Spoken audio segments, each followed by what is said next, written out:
Ωραίο, κάρβουνα του πισός, σύνου τη σούμπλαν, δυο φορές.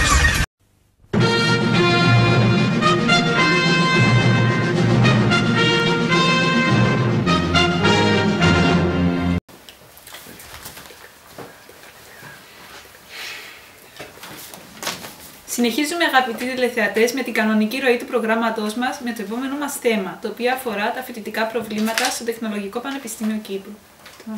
Έχουμε στο πρόγραμμά μας τους εκπροσώπους των δύο μεγάλων φοιτητικών παρατάξεων του Τεχνολογικού Πανεπιστημίου Κύπρου, του ΣΠΟΚΙ και του ΣΠΟΔΑ. Καλωσορίζουμε στο πρόγραμμά μας την Ηλιάνα Κωνσταντίνου και την Μάρο Παναγιώτου. Καλησπέρα. Ηλιάνα, ποια είναι τα κύρια προβλήματα που αντιμετωπίζουν οι φοιτητές στο Τεχνολογικό Πανεπιστήμιο Κύπρου? Ως φοιτητές αντιμετωπίζουμε αρκετά προβλήματα και σαν υπεύθυνη φοιτητική παράταξη βρισκόμαστε δίπλα στο φοιτητή.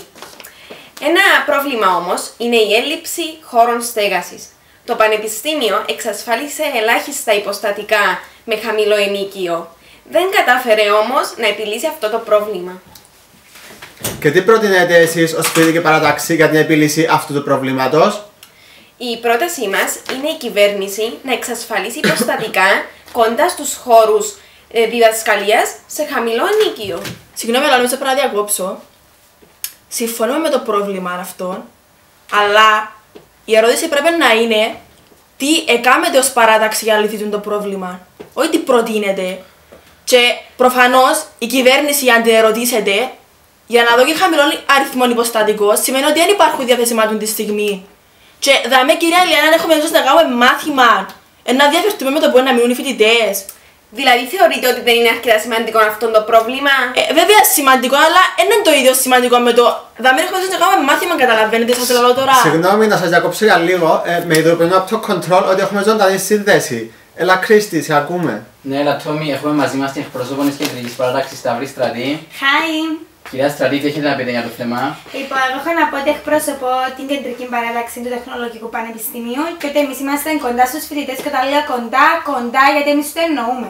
Και επίσης έχω να πω ότι οι δύο παρατάξεις που είναι αυτή τη στιγμή στο στούντιο σας και λένε το καλοκαίρι όταν εμείς ήμασταν έξω από τη Βουλή και διαδηλώναμε για τα φοιτητικά πακέτα και για το φοιτητή, ήταν Μύκονα και Σαντορίνη. Μάλιστα, τι Μύκονα και Σαντορίνη. Σοβαρό μιλάς τώρα? Γιατί αν είσαι αυτή την κουβέντα τώρα, είναι το θέμα μας. Συγγνώμη, μία σας παρακαλώ. Είναι η στέγαση των φοιτητών. Για να φέρουμε σε άλλες. Κοπέλες, κυρία Παναγιώτου, σας παρακαλώ.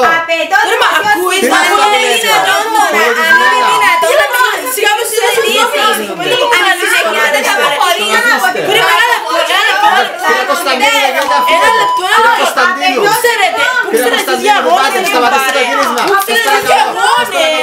Ποιους αγώνες ρε κουμπάρε, δεν τα που κάνετε εσείς.